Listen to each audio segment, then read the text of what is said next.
No good. No good.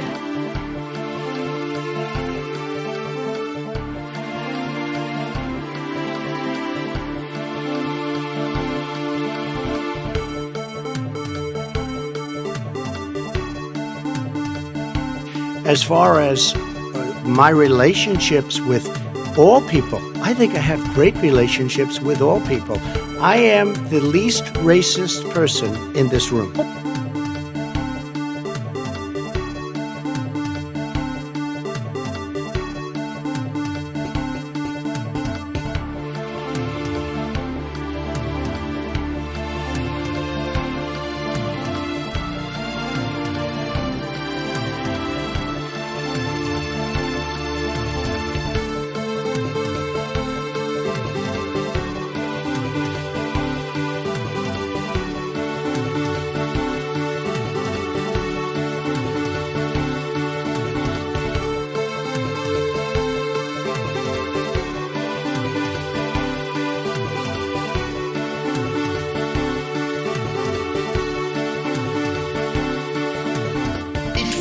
That was an opinion of somebody, and that was a retweet. I'll put it out there. People can decide for themselves. I don't take a position. You're not like...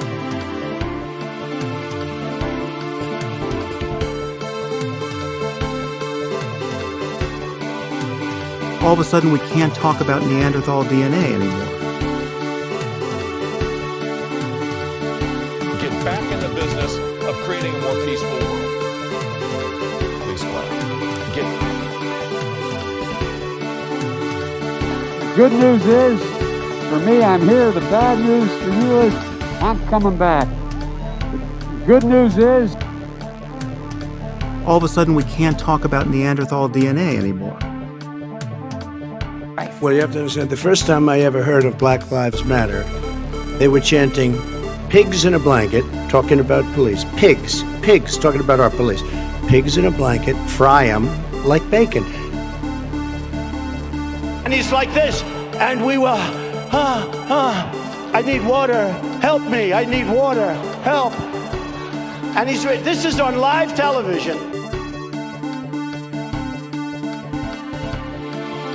Bottom line, the American dream, the great American dream versus being a socialist hellhole. Isn't it wonderful to allow protesting? No. Wonderful to allow protesting? No. Not good. Believe me, not good. Isn't it wonderful to allow protesting? No. No good.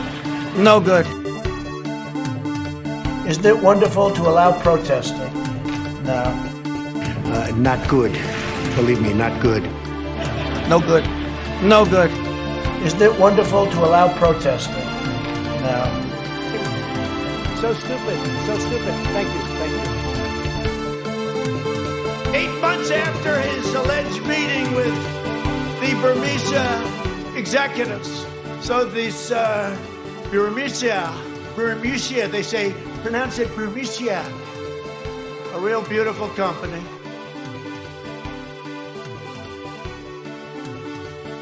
Well, you have to understand, the first time I ever heard of Black Lives Matter, they were chanting, pigs in a blanket, talking about police. Pigs, talking about our police. Pigs in a blanket, fry them like bacon. All of a sudden, we can't talk about Neanderthal DNA anymore. Hello, users! Is this thing on? Hello? Look at my hair, I look like shit. Hello? What the fuck? Is this thing on? Can you hear me? Hello? Hey everyone, this is Above It All, the podcast and the live stream that I do every single day because I have nothing better to do, right? You might be thinking, oh, what could I be doing? I could be saving the world. I could be working at a real job. Instead, no, I'm here. I'm doing this dumbass bullshit all day. So, welcome everyone. This is Above It All 1017 for November 11th, 2020, 11/11. I like saying that. That's cool. That's probably going to be the last time I say that this time. All right, so today today's episode is going to be, I've got a bunch of shit going on. I've got, like, this is only affecting me. It's not affecting anyone else. My personal life right now with Trump's attempted coup attempt, right? You know, like, it's just such a burden on me personally. But we have got some stuff going on that I would like to talk about. I guess you could say this is jam-packed. Maybe. You could say that this is jam-packed, right? Maybe. And he's like this, and we will, I need water, help me, I need water, help. And this is on live television. My favorite part about that clip is this is on live television. I love that part. like the way that Donald Trump, like, does that, like, he does this mockery, and then he's like, yeah, this is on live television. It's just, it's so funny. It's so funny. Oh, God. But yeah, so yeah, there's an actual problem going on. Like, okay, so we all know this. Joe Biden has won the presidential election. But that's triggering a lot of people. Especially Trumpers. And again, we've got a poll that says that around 80% of Americans think that Donald Trump is the loser, I guess, that Biden won the White House. Now, again, polls, etc., yeah, there's all those questions there. But it seems that even a lot of Republicans are saying, yeah, oops. And I'm going to talk more about that in a little bit. But hello, Mr. Freak Glitcher. Hello, Top Damage Wizard. Hello, Oxymagulabulabumbussels. Hello, Cloud. Hello, Dev J. Hello, Unknown Story. Did I get everyone? Hello, Mika13. Whoa, you're sending me a middle finger. That's rude. Hey, Bob. Hey, Taurus guy. Hello, Fritz. Reminder, if you want to hear me say your name, all you have to do is show up at 10 a.m. That's it. That's the only requisite. You don't have to give me money, though maybe I should institute that as a policy. Maybe. Hello, MTB department.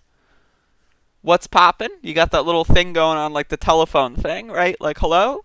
Is this thing on? You got that nice emoji. I like that. But yeah, so again, if you want to listen to this podcast in audio format, you can, of course, check out the show on anchor.fm. All of the shows are uploaded there basically immediately upon me finishing the streams today. So that's basically, that's the shtick. That's what we're doing. Yeah, so.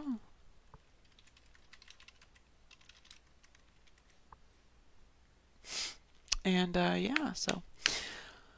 Let me drink the rest. I've got one sip left of soy-based coffee. So let me get this soy in, power it into my bloodstream, and then we'll begin the program.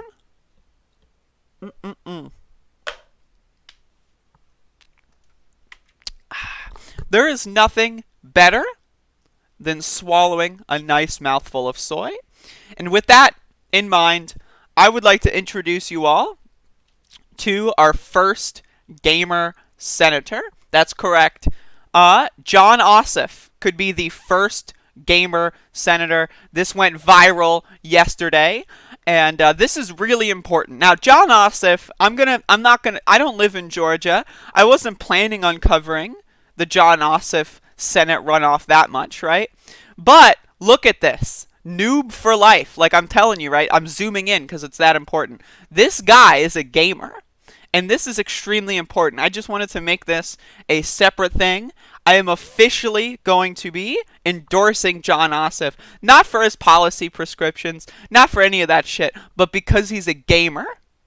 And as one gamer to another, look at my PlayStation game. As one gamer to another, I'm going to have to do everything I can to get John Ossoff elected. So if you live in Georgia, vote for this motherfucker because it is extremely important. John Ossoff is a twink. Yes, Fritz in the chat room. John Ossoff is highly attractive, extremely beautiful, and a gamer. It's a win-win-win as far as I'm concerned. So, if you live in Georgia, vote for this guy, please, for the love of God, because that would be really funny. But one of my favorite things is I love when people have these, like, meme tweets on their accounts. and then they run for office, and then all of a sudden they've got millions of people looking at them. And and then it's like, oh, whoops, I was a gamer. That's going to happen to me in a couple years.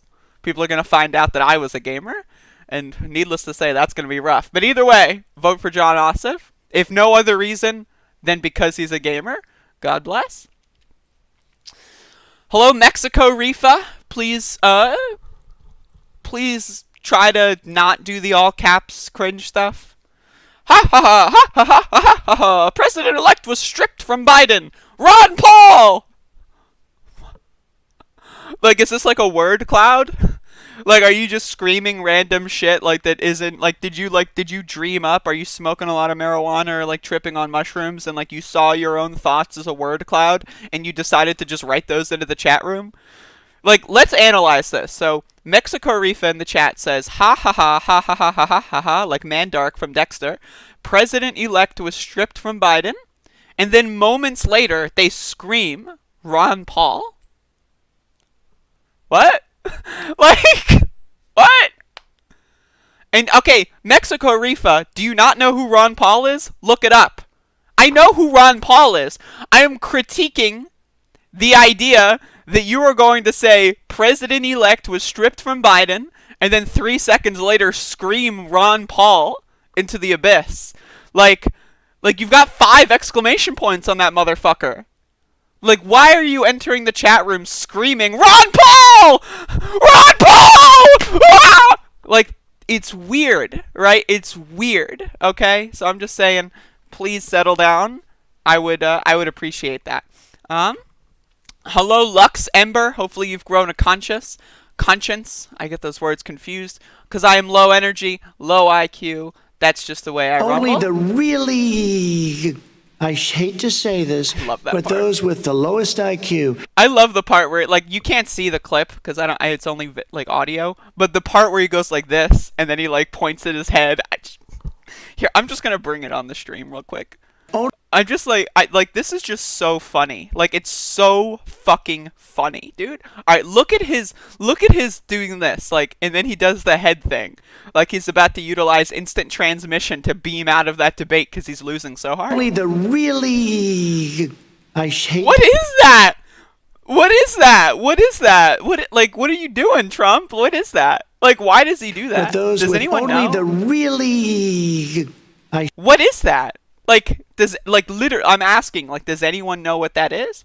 But yeah, so, Donald Trump is officially boosting this on his Twitter page. Donald Trump has gone from meltdown to melt up. I'm not sure what's happening here. So, Mike Pompeo, Secretary of State, this is not some random Republican on Fox or OAN or some 4chan poster. This is the Secretary of State, the same guy that authorized the coup in Bolivia, the same guy that attempted to authorize a coup in Venezuela, the same guy that has been doing nefarious shit, former CIA head. That's what you have to understand. When this guy does stuff, it's not like, oh yeah, it's not like Ben Carson doing something. It's not like fucking Mitt Romney doing something. This is actually kind of scary. Now, Mike Pompeo has reportedly walked this back with the, haha, I was only saying this ironically, but come on, man. So, let's watch Mike Pompeo say that there will be no transition to a Biden administration. Because Biden lost, right? There's no proof of that. We have no evidence, but fuck it. Whatever. There will be We had no proof that Evo Morales cheated in Bolivia, but fuck it. Proof? Who needs proof? We're Republicans, baby. We're Republicans. Smooth transition to a second Trump administration. Yeah, this is so low. What is right. We're ready. The world is watching what's taking place here. Okay. There will be a smooth transition to a second Trump administration. Right. We're ready. The world is watching what's taking place here. We're going to count all the votes. When the process is complete, there'll be electors selected. There's a process. The Constitution lays it out pretty clearly. The world should have every confidence that the transition necessary to make sure that the State Department is functional today, successful today, and successful with the president who's in office on January 20th, mid-afternoon, will also be successful. I went through a transition on the front, and I've been on the other side of this. I'm very confident that we will do all the things that are necessary to make sure that the government, the United States government, will continue to perform its national security function.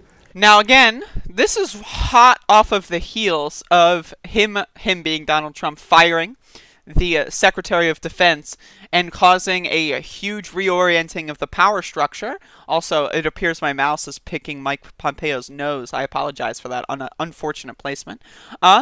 So again, this guy is saying we will do everything necessary. These are words that don't mean anything. That's what you have to understand. One of the easiest ways that people brainwash you into thinking that they're good is by using various platitudes, words that don't mean anything. Liberty, freedom. We're going to do everything necessary. What is necessary? What does that mean?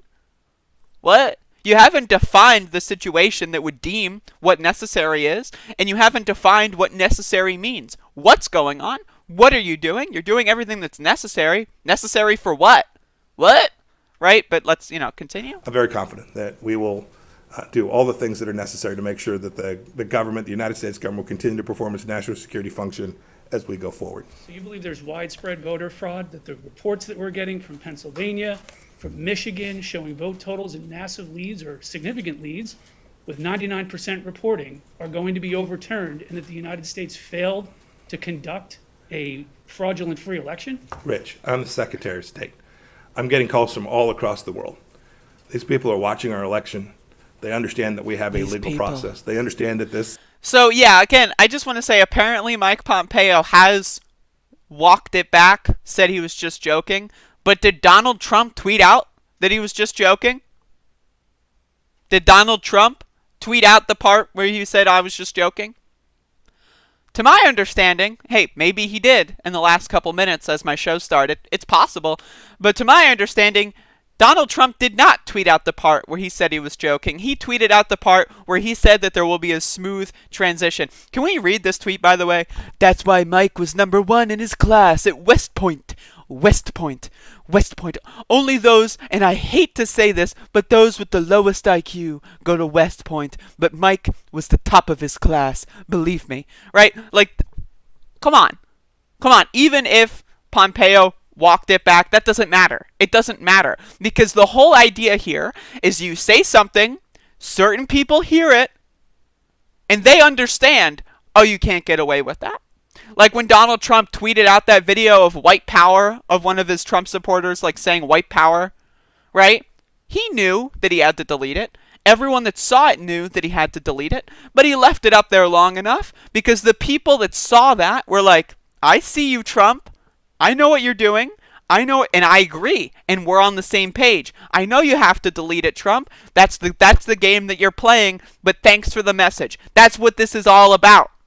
This is all about sending a message and then sending a different message to other people. They walk it back later so that the media is like, oh, it was just joking, right? And then everyone else is like, right, there you go.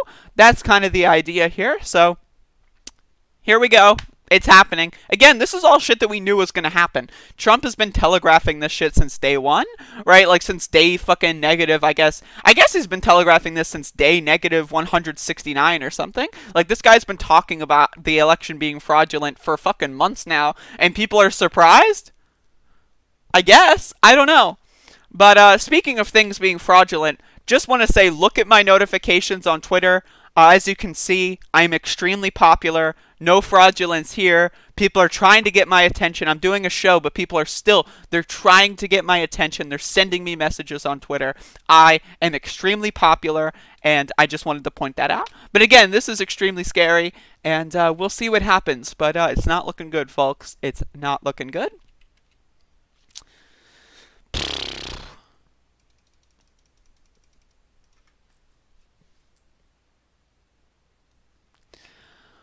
Hey, Nezu. Oh, you bet, unknown story. You bet. You bet. So what we do here. All right, so let's see. What do we got? Okay.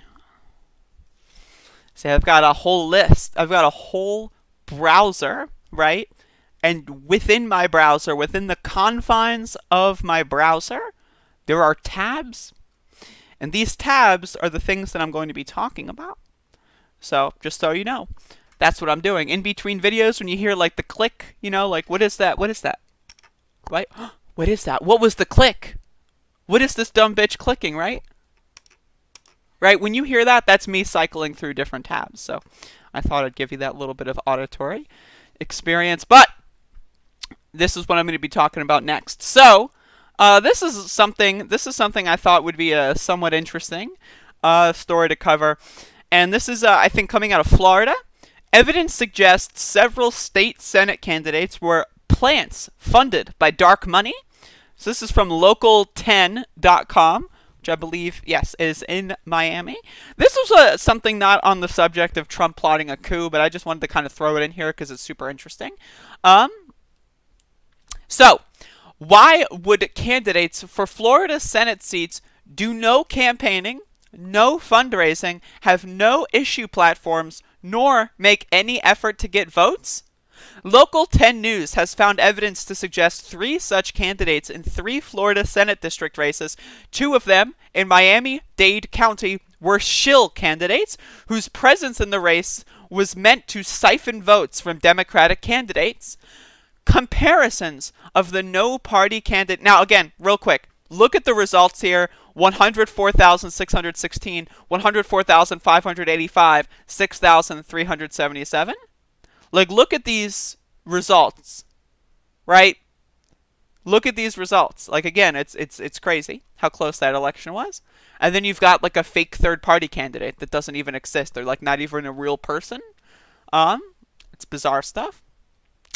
Comparisons of the no-party candidates' public campaign records show similarities and connections that suggest they are all linked by funding from the same dark money donors and part of an elaborate scheme to upset voting patterns. In one of those races, District 37, a recount is underway because the spread between the Democratic and Republican candidates is only 31 votes. The third-party candidate received more than 6,300 votes. Now, imagine you're someone in the voting booth and you vote for someone that doesn't exist. Like, that's like, you know, there's a lot of people out there that say you shouldn't blame voters. Voters are just, you know, you should blame the parties for, like, blah, blah, blah. But Jesus Christ, 6,000 dumb motherfuckers voted for someone that doesn't exist? God damn. Right? Like, that is some incredible cringe. That third-party candidate is Alexis Rodriguez, who has the same last name as the Democratic incumbent Senator Jose Javier Rodriguez. The Republican challenger is Ailina Garcia. Alexis Rodriguez falsified his address on his campaign filing form last June. Are you sure it's a his? Who knows if this made-up person is a female? Come on, Alexis? Maybe that's a man's name. I'm not sure. I don't know. Here in, like, white person land, Alexis is a woman's name, but it could be different. I don't know for other people, but hey, I'm just saying, I'm just throwing that out there, giving that out there. The couple, who now live at the Palmetto Bay address, say they have been repeatedly harassed since then by people looking for Rodriguez who hadn't lived there in 5 years. Local 10 visited Rodriguez's place of business Tuesday, where Rodriguez lied about his identity, pretending to be a business partner. Rodriguez shed little light on his sudden candidacy in the District 37 race and lack of fundraising or campaigning. Local 10 began investigating Rodriguez's candidacy because of a hunch by executive producer Natalie Marira de Verona last month. That was a mouthful. Sheesh. Right? She was collecting candidates' headshots for election broadcast graphics and was curious why a candidate was nowhere to be found, not returning phone calls. A search of campaign documents filed by Rodriguez led to a money trail and campaign finance connections with other no-party third candidates in Florida Senate District 9 and Central Florida and District 39 in Miami-Dade. The District 39 candidate is 81-year-old Celso Alfonso, a retiree who named the woman he calls his wife as campaign treasurer. She owns a day spa and the home where we found Alfonso Tuesday afternoon. He, too, lied about his identity at first and finally admitted to being the candidate. Alfonso claimed he had a lifelong dream of being in public service. He said he filed on his own, that no one assisted him. A comparison of candidates Alfonso and Rodriguez shows unusual similarities. Both filed as no party affiliate candidates, yet both had recently been registered Republicans. Isn't that interesting? Both qualified as candidate on the same day, June 12, 2020, by paying a qualifying fee. Both listed Gmail addresses with identical patterns, first initial, last name, and district number in 2020. Both list one single contribution to their campaign. Both contributions are $2,000 self-loans, presumably to pay the filing fee. Both candidates' support appears to come from the same political action committee, Our Florida, that has no previous political contributions or expenditures listed. It is the PAC that paid for campaign flyers for the candidates, all done by the same Clermont, Florida mailhouse, Advance Impressions. Now, again, this is one of those situations where the guy who owns this PAC probably owns the printing company that's going to print out all these flyers and mailers. It's probably the same guy. So this guy is starting up a super PAC to pay himself to print out a bunch of fucking flyers for candidates that don't exist. Think about this, right? It's bizarre. And is this a Democrat hoax or is this a Republican hoax? Well, these people were registered Republicans. Republicans are more likely to do dark money programs and groups. Really makes you think. It really makes you think. Celso Alfonso gave conflicting answers about campaign flyers, first claiming there were none, then claiming his own campaign paid for them, though the expenditure is not listed in his campaign finance report. An unlisted campaign expenditure could be campaign finance violation. Oh, baby. The $370,000 PAC expenditure to the printing house on October 5th is the sole expenditure of Our Florida, and the PAC's only contributor is an entity called Proclivity, whose $370,000 contribution is listed 2 days earlier. Proclivity lists an address that traces back to a mailbox in a UPS store in Atlanta. Isn't that interesting? Florida law allows the group to keep people behind its money private. Local 10 News could not locate any businesses registered in Florida or Georgia under the name Proclivity. The end of the money trail leaves no information on who is ultimately funding, or at least 3 candidates for Florida Senate who did no campaigning and no fundraising, whose presence in the race might have recalculated the number of voters who cast votes for the Democrats in the race. Alex Rodriguez received 3% of the D37 vote, more than 6,300 votes. The race currently is in recount, has a margin of 0.02 between the Democrat incumbent and the Republican challenger. The race for D39 was decided by 12.3%, a large enough margin to make Celso Alfonso's 1.5% of the vote moot. So,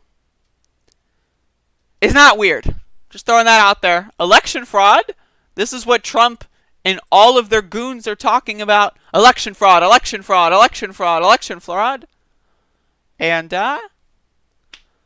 isn't it weird that Republican-linked groups and Republicans are trying to run people that don't exist in these districts to unseat Democrat incumbents?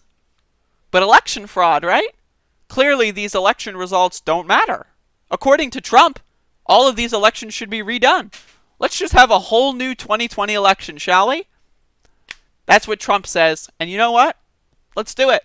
Because if there was a new 2020 election, a snap election of some kind, I do think Democrats would do a lot better. I do think the people that have seen the Republican response to this election would not vote for a Republican again. And I will say that, and I will say that very loudly. So, they're not going to do a recount. They're not going to do a redo. Why is that? If the election was all fraudulent, as Republicans are claiming, as Donald Trump is claiming, why don't we just do a redo? Are you scared of a redo? Does that worry you? Do you not want people to actually vote? We have all this information now. The Democrats have been exposed, right? So let's do a new election. Clearly, if we did a new election, you would win in a landslide, right, Trump? Right? Really makes you think. Hello, Niathfar. Biden seems the least worried. Has Biden made any responses yet to the Pentagon stuff? I haven't seen any. Dude, Mexico Rifa, you are not funny. Like, you're not funny. You're not cool. You're not cute. You're not counterculture. You're not epic. You're not, like, some brave soul. When you say Trump 2020, everyone else hears, I am a dullard with no critical thinking skills. Right? That's what everyone else hears. You're not being honest. You're being an idiot. Truth is truth. Clearly not. You have no evidence on your side, Mexico Rifa. You are an anti-truth person. You don't believe in germs. You don't believe in elections. It's weird. It's weird. I suggest searching inside of yourself. Is this who you want to be? Is this who you want to be? You want to be that person that spams YouTube chat rooms with 20 viewers? With some fake conspiracy theories? That's what you want to be? That's your life goal? That's who you aspire to? It's cringe, buddy. It's cringe. Truth is truth. Truth is truth. Only the really, I hate to say this, but those with the lowest IQ would say truth is truth in Trump 2020 in a YouTube chat. Melania is going to divorce the Orange Boy as soon as they leave the White House. Is that true? What's the news on Melania? Let me just do a quick Google search. Melania? Oh, I don't give a shit. All the news I'm seeing is that she hasn't reached out to Jill Biden. Who cares? I don't give a shit. That means nothing. That means nothing at all. Okay, so let's see what else we got here. You sent me the link on email? Okay. Okay. Alright, let's see. I'm getting live feedback, everybody.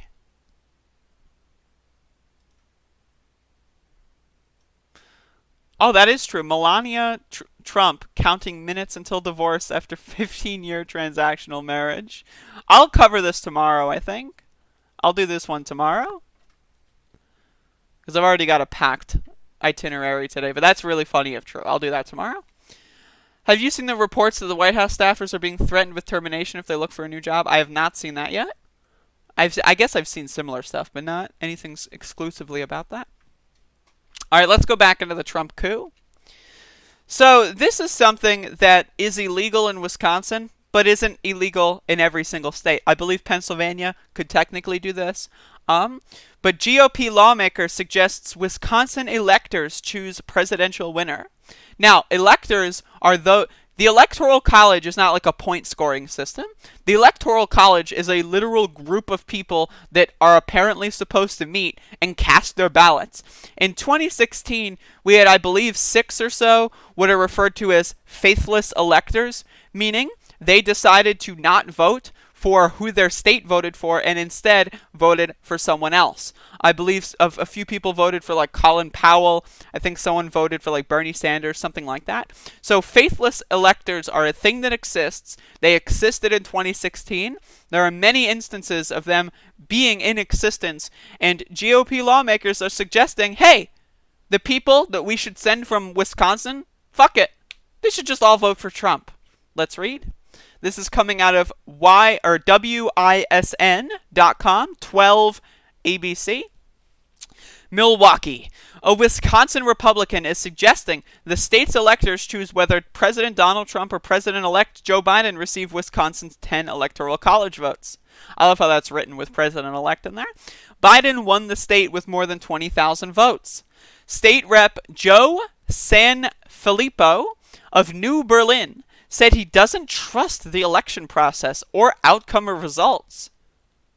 Then why are you a sitting lawmaker? Did you not win re-election? That's weird. How are you, on one end, acting as a lawmaker, and on the other end, saying the elections are fake? What? Doesn't make any sense. He is a member of the Assembly Committee tasked by Speaker Robin Voss with investigating the election. Sanfilippo is calling for an outside audit into what he said was a wide range of irregularities that cast doubts on the results. There have been no evidence of any election fraud. He was re-elected last Tuesday. Again, what? So, the election results, when I win, that's fine. When I win, but when someone else that I like loses, the election results are simultaneously correct, but then also incorrect? What? You either have to toss this election out and have a whole new election, which I agree with. Let's do it. Let's do a whole new election. 6 in 10 Republicans, according to a new poll, have said that Biden is the president-elect. With that in mind, let's do a new election. Why not? Are you scared? I wonder how advocating to overturn an election would do with your voter base. I wonder. I'm just throwing that out there. Or we have our delegates to the Electoral College vote for the person they think legitimately should have won, Sanfilippo said. He suggested electors could decide on their own to award Wisconsin's 10 electoral votes to Trump instead of Biden. They would effectively be nullifying the votes of the 3 million plus Wisconsinites, UW-Madison law professor Rob Yablon said. He added that it is not allowed under current Wisconsin law and can't see the legislature trying to change it. The electors were chosen on Election Day, are legally bound to vote for the candidate that won the popular vote in Wisconsin, Yablon said. And if the legislature attempted to appoint its own substitute state of electors, it's hard to see how that would be legitimate. The Wisconsin Elections Commission agreed. In Wisconsin, the state legislature plays no role in certifying or deciding which slate of electors vote in the Electoral College, the commission said in a statement. Democrats have created a cloud of suspicion over this election because they refuse to follow state laws. Conducting such an investigation prior to certifying the election is essential, and the only way our citizens will believe the results reported are legitimate, Sanfilippo said. Again, Democrats are creating a cloud of suspicion. What? Democrats have said, yeah, we lost. Democrats lost 8 seats in the House. They lost like 4 easy Senate races. They lost so many state legislature seats. But yeah, they're you know, like if they wanted to cry that the election was fake, they would have, because they got walloped in the election. Hell, Joe Biden barely squeaked through. Okay, but again, the Republican strategy is just projection. The Democrats, they're the ones who are casting doubt. They refuse to follow state election laws. That's why I'm advocating for our electors to not follow the laws. The Democrats are doing it. So when the Democrats do it, if I convince myself that it's the Democrats that are doing it, then that means it's okay when I do it, because I am very smart. It's ridiculous. It's ridiculous. But they're doing it, or at least they're trying to do it. And, not good. Really, it's no good. No good. No good. Bad news, folks. Bad news. Bad news.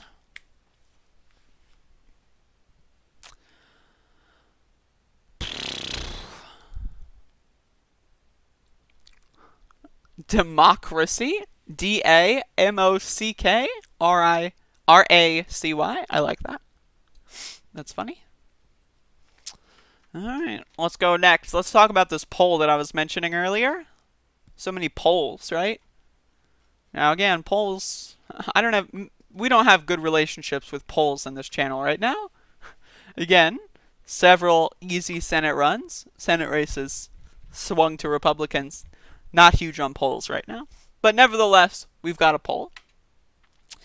Nearly 80% of Americans say Biden won the White House, ignoring Trump's refusal to concede. Reuters Ipsos poll.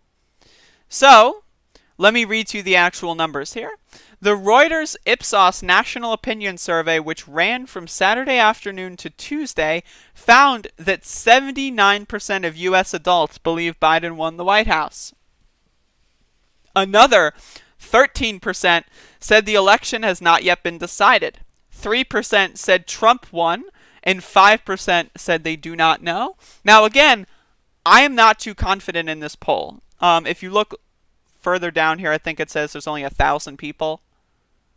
Yeah, only 1,363 people. So it's not a wide group here. So, but it is the only polling we have. So let's take it.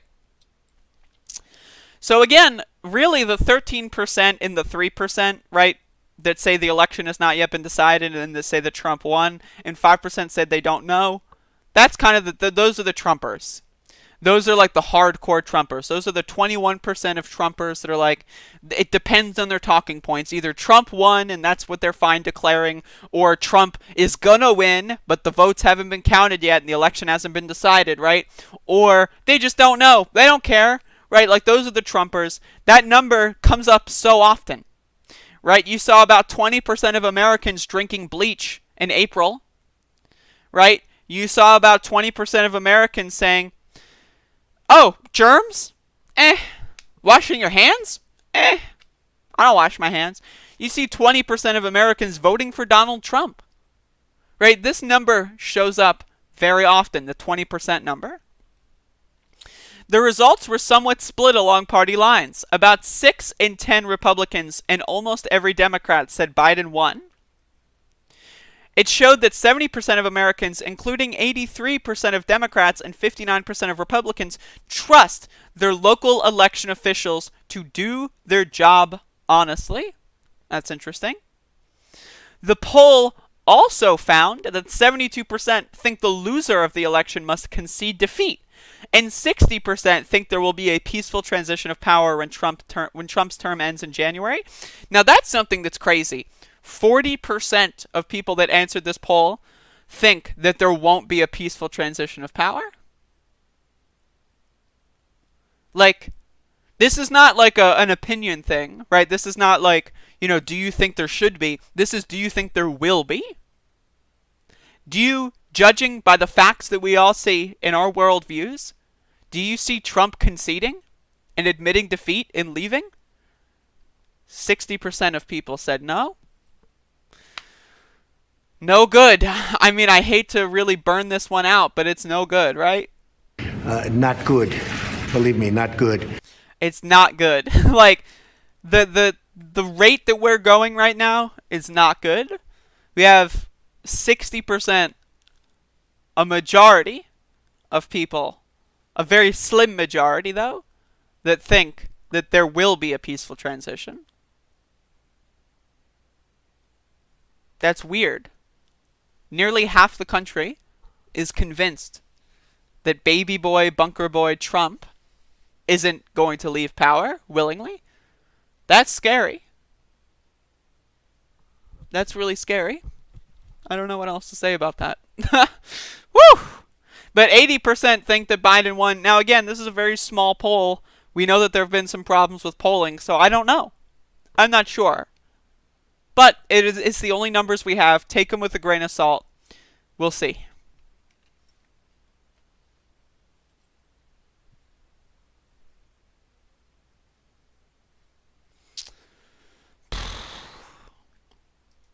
Scary stuff. Scary stuff. Mexico Rifa. We should just separate the country. I'll go with the conservatives. That's a dumbass idea. First of all, separating the country, that's not necessarily a bad idea, but your idea of like, I'll go with the conservatives. What? What conservatives? The only way that conservatives have any power, there's no such thing as red states. I'm sorry. There is no such thing as a red state. Alabama is not a red state. Georgia, as we saw in this election, not a red state. South Carolina is not a red state. What these states are states that have enacted such well-designed gerrymandering and well-designed voter suppression that they are able to depress and suppress the votes of anyone they disagree with. They're not red states. There is no such thing as a conservative state. All right? These are states that are founded upon anti-democratic principles. Why do you think Georgia's going blue? Why do you think that's so surprising to people?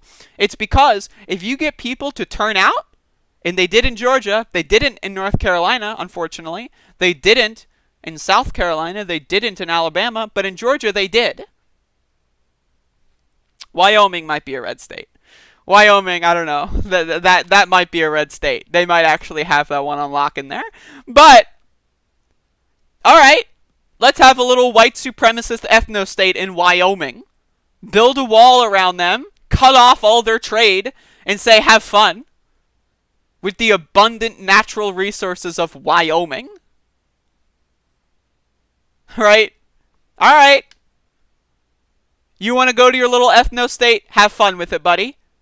Who are you going to trade with? Certainly ain't going to be us. Right? You're going to have a wall around you with a country that's hostile to you that will block trade. Right? Have fun with that. Like, I don't know, man. But my point is, there really aren't red states. If the United States were to balkanize, it would not be in states. And if it were, then things would be, like, it would be interesting. The idea that there's conservative states, I don't know. I just don't buy it. I don't buy it. I just don't buy it.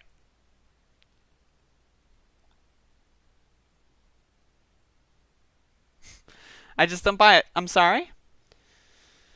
You think AMLO is going to trade with a white supremacist ethno-nationalist fucking state of Wyoming? Mexico, Rifa? Yeah, we're just going to trade with Mexico. What? You think the current leadership of Mexico is going to open up free trade with a white supremacist ethno-state? Come on, man. Come on, man. This is a stupid fucking little fantasy world.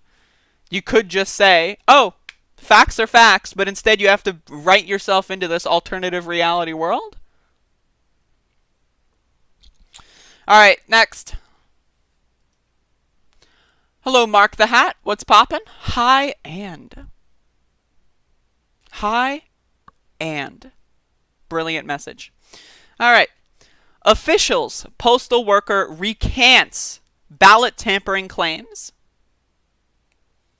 Remember this Project Veritas thing that did this whole expose on Ilhan Omar, and then it turned out the people in that expose were lying and they thought that they were acting, and then Project Veritas presented it as if it weren't acting. They thought they were doing like a reenactment for like a Lifetime show or something, but instead James O'Keefe was like, no, that's not a reenactment, that's real, right? And then the guys came out and were like, whoa, no, we were actors, we were paid to act, right? So here's another similar situation. So let's read. This is from the Seattle Times. A Pennsylvania postal worker whose claims have been cited by top Republicans as potential evidence of widespread voting irregularities admitted to U.S. Postal Service investigators that he fabricated the allegations, according to 3 officials briefed on the investigation and a statement from the House Congressional Committee. Richard Hopkins claimed that a postmaster in Erie, Pennsylvania, instructed postal workers to backdate ballots mailed after Election Day, was cited by Senator Lindsey Graham in a letter to the Justice Department calling for a federal investigation. Attorney General William Barr subsequently authorized federal prosecutors to open up probes into credible allegations of voter irregularities and fraud before results are certified, a reversal of long-standing Justice Department policy. But on Monday, Hopkins, 32, told investigators from the U.S. Postal Service's Office of Inspector General that the allegations were not true, and he signed an affidavit recanting his claims, according to officials who spoke on the condition of anonymity to describe an ongoing investigation. Democrats on the House Oversight Committee tweeted late Tuesday that the whistleblower completely recanted. Isn't that weird? All these like various forms of, voter fraud, Democrats trying to rig the election. Somehow they managed to rig the election to lose so many House and Senate seats, right? Somehow. Some rigged election barely winning the presidency, losing seats in the House, losing seats in the Senate. Right? No, is it totally cheating? Totally, right? I'm not ridiculous. But isn't it interesting that all these people that are claiming this, a couple days later, once they get world press and all this attention, they crack. Because these are regular people. If you're a regular postal worker, all of a sudden someone gives you like a couple $1,000s and says, hey, make this up for us. And then you've got 3 million text messages, 6,000 emails, and 15 million fucking letters being sent to your house that you're delivering yourself. You get scared. And you crack. Because normal people are not really, they don't lie that easily. Especially in these grand presidential cover-up kind of things. If it were like, if they were lying about like, you know, I'm supposed to be on a diet, but I ate a few cookies and I don't want to tell anyone, you know, whatever, right? But if they're going to lie, oh yeah, so by the way, the Democrats stole the election, and it's like, that's not like, people don't just do that. That's not like really a thing that people are really capable of mostly. The Trump campaign provided that affidavit to Graham, who in turn asked the Justice Department and FBI to launch an investigation. The Trump campaign also cited reports of the allegation in a federal lawsuit filed Monday against Pennsylvania election officials that seeks to prevent them from certifying the state's election results. Tim Murtaugh, a Trump campaign spokesman, said Hopkins' allegations are just a small part of the campaign's assertions in Pennsylvania lawsuit, adding, we don't know what kind of pressure he has been under since he has publicly made those statements. Like, it's a whole thing. It's like, oh yeah, that one that we based our entire thing on, that all of our senators were talking about, the pivotal case, they made it up. They were paid. They were an actor. That has no bearing on all these other ones that are directly linked to similar people in similar situations. No, right? Project Veritas founder James O'Keefe on Saturday hailed Hopkins as an American hero. On Twitter, a GoFundMe page created under Hopkins' name had raised more than $136,000 by Tuesday evening, with donors praising him as a patriot and a whistleblower. Ooh, easy money. The fundraising page was removed by GoFundMe after the story was published Tuesday, a spokesman said for the platform. Separately, on Monday, Project Veritas announced it was offering a $25,000 reward for first-hand election fraud tips in Pennsylvania. Late Tuesday, O'Keefe claimed to have recordings of agents questioning Hopkins and said that he was pressured to sign a document that he did not understand. If you're offering people money to just make things up, there's a very high likelihood that they're going to make things up. Hell, maybe I'll call James O'Keefe and tell him about some voter fraud, get some money, and then recant it later. Sounds like a good strategy. Sounds pretty good.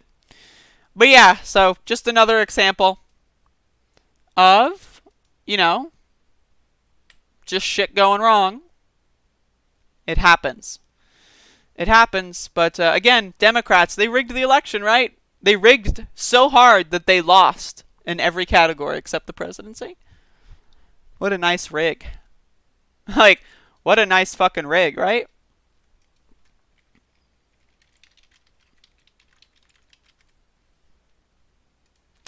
What a nice rig. I don't know. It's ridiculous.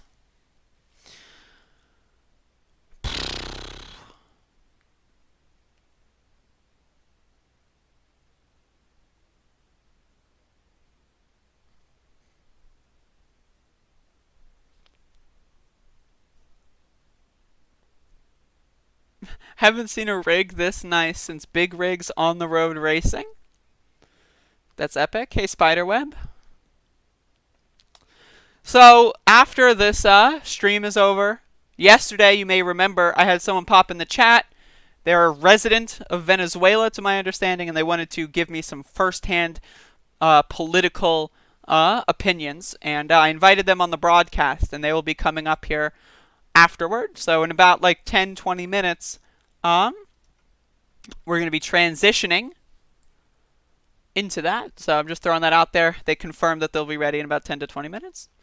I should be paid for my work. I should. Give me super chats. Give me some super duper chats. Come on, man. You heard it here first. How many viewers do I have? 27, 34, 40 viewers. How come YouTube gives me 3 numbers? It says 27 on the analytics, and then it says 32 on concurrent viewers, and then that just upgraded to 40? Like what? Do I have 27 or 40? Come on, YouTube. Come on, YouTube. Either way, 40 viewers and 20 likes? If you can't give me money, at least give me likes. Come on, man. Like the broadcast. Thank you. So let's move on. So this is something that I think is probably the most alarming out of all of these stories going on with the Trump coup. This is alarming. So Ezra Cohen Watnick is running at Your Friendly E with the cooperation of at Snow White 7IAM. This account is about to take over QAnon. Ezra Cohen Watnick just got promoted to Pentagon Intel Chief. So, okay, this guy is creating policy in the Pentagon. Now, here is this account. Here is them. Good conversation with the incomparable Jim Watkins, owner of 8kun, formerly known as 8chan, and friends. A good place to wait out election results. Why not drop by and show them some love? This guy, right, who has been promoted to the policy, like Intel chief, is streaming with the owner of 8chan. And they're trying to create a new Q-adjacent conspiracy theory. This guy might even claim to be Q. What the fuck? This guy that is associated with 8chan, the website that is responsible for the Christchurch massacre, which ended up killing over 50 people, right, is a chief policy person in the Pentagon.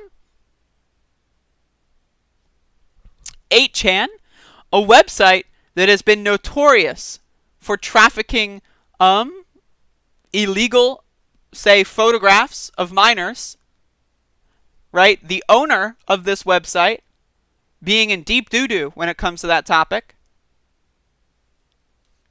One of their best friends is now leading policy in the Pentagon. In the Pentagon? Not like in the fantasy Pentagon. Not like in their like little Discord server where they have a channel called Pentagon and they LARP, you know? This is the real Pentagon. In the real United States of American government.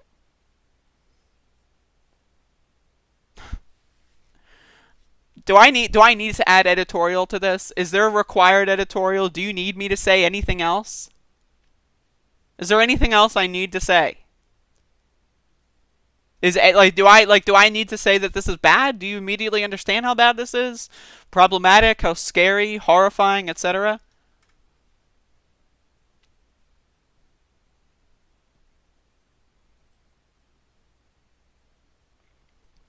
I don't know, man. If Trump's planning a coup, we know that. He's announced his intention to do that for months. And having a QAnon directly linked to a terrorist website, leading policy in the Pentagon, that's bad news. That's bad news. That's extremely bad news. But that's not the only news. We also have different intel, or rather, we have different personnel changes in the Pentagon. And one of the other guys that has been promoted to a much better position, also pretty scary. So this is from Politico. The firing of Defense Secretary Mark Esper kicked off a rapid-fire series of high-level departures at the Pentagon on Tuesday, setting off alarms on Capitol Hill that the White House was installing loyalists to carry out President Donald Trump's wishes during an already tense transition. In quick succession, top officials overseeing policy, intelligence, and the Defense Secretary's staff all had resigned by the end of the day Tuesday, replaced by political operatives who are fiercely loyal to Trump and have trafficked in deep state conspiracy theories. Again, one of them is directly linked to the owner of 8chan. Fears continue to swirl over what these newly installed leaders will do as Trump fights the results of last week's election, and after he has shown he is willing to use troops to solve political problems. Again, this is like the Pentagon. This is not like, these people are working in the transportation department and it doesn't really matter what their opinions are. This is the fucking Pentagon, dude. Tuesday's exodus led one top Democrat to accuse the administration of gutting the Pentagon in a way that could be devastating for national security. It is hard to overstate just how dangerous high-level turnover at the Department of Defense is during a period of presidential transition, said House Armed Services Chair Adam Smith, an unfortunate name. If this is the beginning of a trend, the president either firing or forcing out national security professionals in order to replace them with people perceived as more loyal to him, then the next 70 days will be precarious at best and downright dangerous at worst. First came the resignation of James Anderson, the Pentagon's acting policy chief, after repeatedly clashing with the White House over the installation of Trump allies in the department. That paved the way for retired Brigadier General Anthony Tata to take over policy on a temporary basis. And again, temporary. Trump's theoretically only got a couple months, really only needs a couple weeks. So temporary schmemporary. Who needs to be confirmed by anything? They're only there for a little bit. They're a substitute teacher, right? No big deal. Tata, a Fox News regular before joining the administration this year, had been nominated by Trump for the top policy job. As one of the most senior officials in the Pentagon, the Undersecretary of Defense for Policy is the principal advisor to the Defense Secretary on formulating the major national security and defense policy issues, from nuclear deterrence to missile defense to troop drawdowns worldwide. But his nomination collapsed this summer after CNN unearthed tweets calling former President Barack Obama a terrorist leader and referring to Islam as the most oppressive, violent religion I know of. Not interesting. The answer, of course, is clearly Christianity when it comes to violent religion, but, Barack Obama's bad, Islam is bad, there's no connected conspiracy theories there, right? Tata also derided House Speaker Nancy Pelosi and Rep. Maxine Waters on Twitter, and shared an article that promoted a conspiracy theory that Obama was a Manchurian candidate. Tata later said he regretted the now deleted tweets. So you can read the rest of this Politico article if you'd like later. But again, these are the kinds of people that are staffing the fucking Pentagon. Again, this isn't like the Secretary of Housing and Urban Development's like little group. This isn't like the Board of Education or something. This is where armed forces of the United States are given directives. And let's be clear. When this guy says Obama was a terrorist, he's not saying that from the left. He's not saying Obama was dropping bombs on Yemeni civilians and children, and that's why he's a terrorist. No. This guy's opinion is Obama wasn't dropping enough bombs. That's this guy's opinion. You have to understand. We are going through a ludicrous scenario in this country. And to be honest, it's frankly horrifying.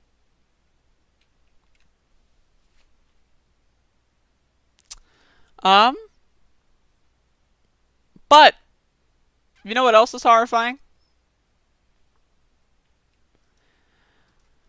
Marjorie Taylor Greene, who recently won election to the House of Representatives. Now, somehow, for whatever reason, she wants to undo her win. I mean, she thinks the election was stolen, right? She thinks the election results are fake. So why is she saying that she's a congresswoman-elect? That's weird. But either way, she tweeted this yesterday. Let's look at some absentee voting history. 2012, Obama received 87,000. 2016, Clinton received 98,000. 2020, Biden received 849,000. Notice anything fishy? Stop the Biden steal. This is an elected member of Congress, or I guess not an elected member of Congress, because again, the election was stolen, right? So if the election was fake, I guess she's not an elected member of Congress, right? In her own world. But an elected member of Congress, nonetheless, is tweeting out QAnon conspiracy theories, right, for months and months and months. And as soon as she wins election, she's saying the election was fake. Weird. Right? This is weird. Now, again, do you know, like, okay, sure. Do you want me to explain to you why there's such an influx of absentee voting? Oh, I don't know. A little thing called a pandemic. Maybe that would be, you know, a lot of people are trying to stay home. A lot of people are trying to social distance. Could that possibly be, could that possibly shift things? No. Not in Marjorie Taylor Greene's world. Not in her little QAnon location. No. Corona, what? What? More votes? There's no way that someone could get more absentee votes when Democrats are talking about mail-in absentee ballots for months and months and months. No way! No way. Right? No way. Can't possibly be true.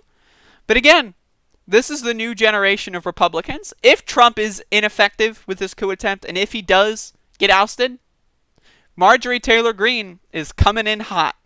QAnon is Trump's legacy. And that's pretty scary. It's pretty scary. So I'm going to probably cover Marjorie Taylor Greene a lot more in the future. I covered Marjorie Taylor Greene a couple months ago when I first learned about her. Like, I think in like April or May, I made a video about her. And to this day, I get comments from angry Republicans saying that, like, you know, Marjorie Taylor Greene is a real American. And it's like, what? What? But okay, whatever. Georgia is not a conservative state. They just voted for Joe Biden. Herd immunity does not work great with influenzas. Herd immunity requires killing millions of people. Mexico Rifa, seriously, like, I'm sorry, I'm giving you a timeout. I don't want to deal with your bullshit for the rest of the stream. I'm sorry. You are too dumb to ride this ride. You are too dumb. Only the really, I hate to say this, but those with the lowest IQ would say that Georgia is a conservative state and that Corona doesn't exist. I'm sorry. You're a fucking idiot. I'm sorry. Like, come on, man. But let's end on a good note. Let's end on a funny note. You ready for this? I'm going to click the screen. You're ready, right? Like, you're ready. Like, you know how the screen, like, I click it on and off for the segments? So I'm going to click the screen on. Prepare yourself, right? You're not ready for this. I want you to be ready. If you're watching the clip, you already know what's going on when you're reading the title. But those of you watching the live stream, you are not ready for what I'm about to put up on the screen. You think you're ready. You think, oh, I've got my seatbelt on. I'm bracing for impact. You're not bracing for impact. You're not. And if you are, you're not braced enough.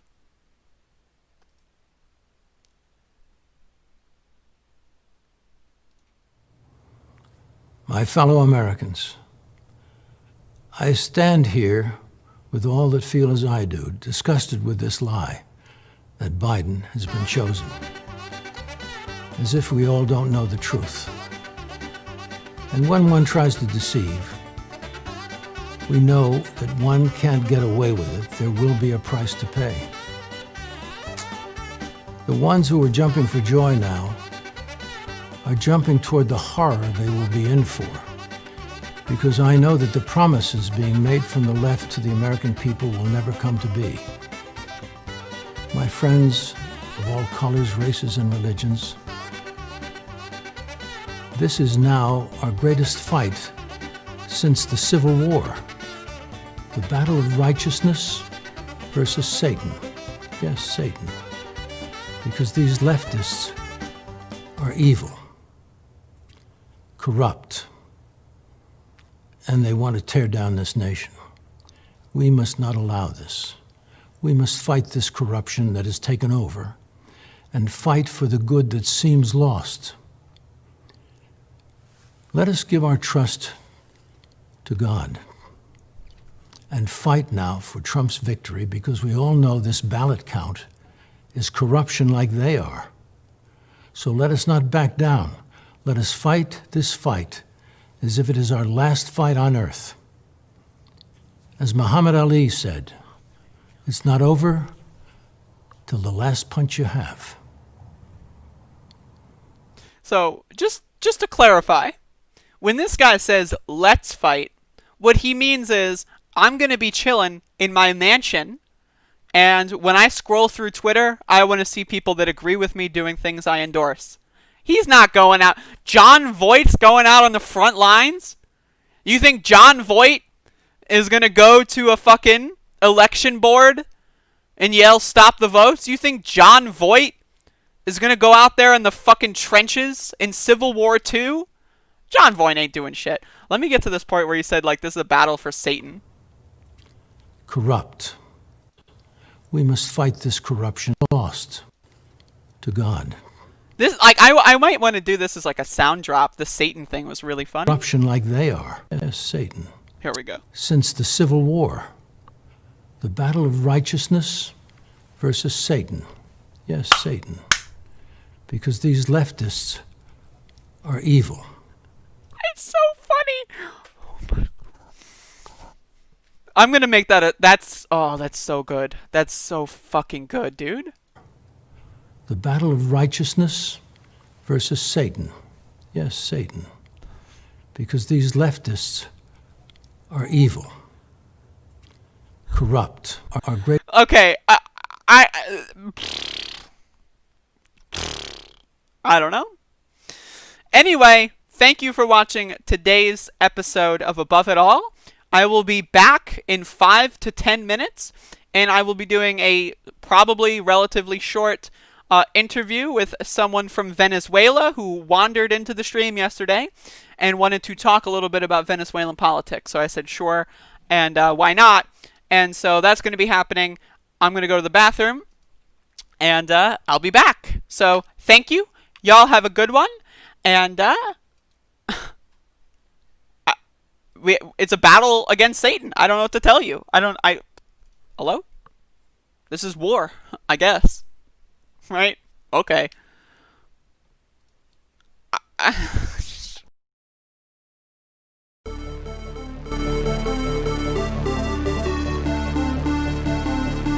battle of righteousness versus Satan. Yes, Satan. Because these leftists are evil. As far as my relationships with all people, I think I have great relationships with all people. I am the least racist person in this room. Civil War.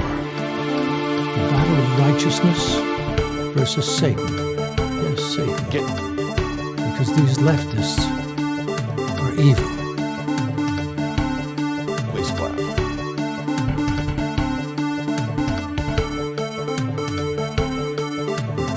Yes, Satan. Because these leftists are evil. Please clap.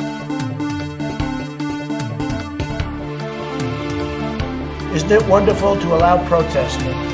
No. Isn't it wonderful to allow protesting? No. No good. No good. Isn't it wonderful to allow protesting? No. Not good. Believe me, not good.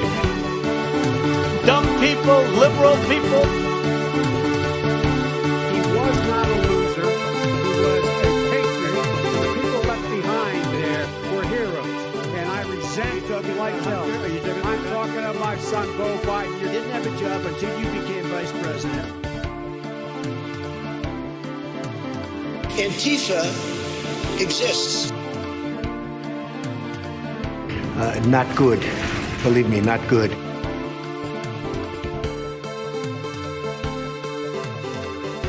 And he's like this, and we were, I need water, help me, I need water, help. And this is on live television. No good. No good. All of a sudden, we can't talk about Neanderthal DNA anymore. Tweet. That was an opinion of somebody. You're dying, that's true. And it is what it is. Only the really, I hate to say this, but those with the lowest IQ, only the really, I hate to say this, but those with the lowest IQ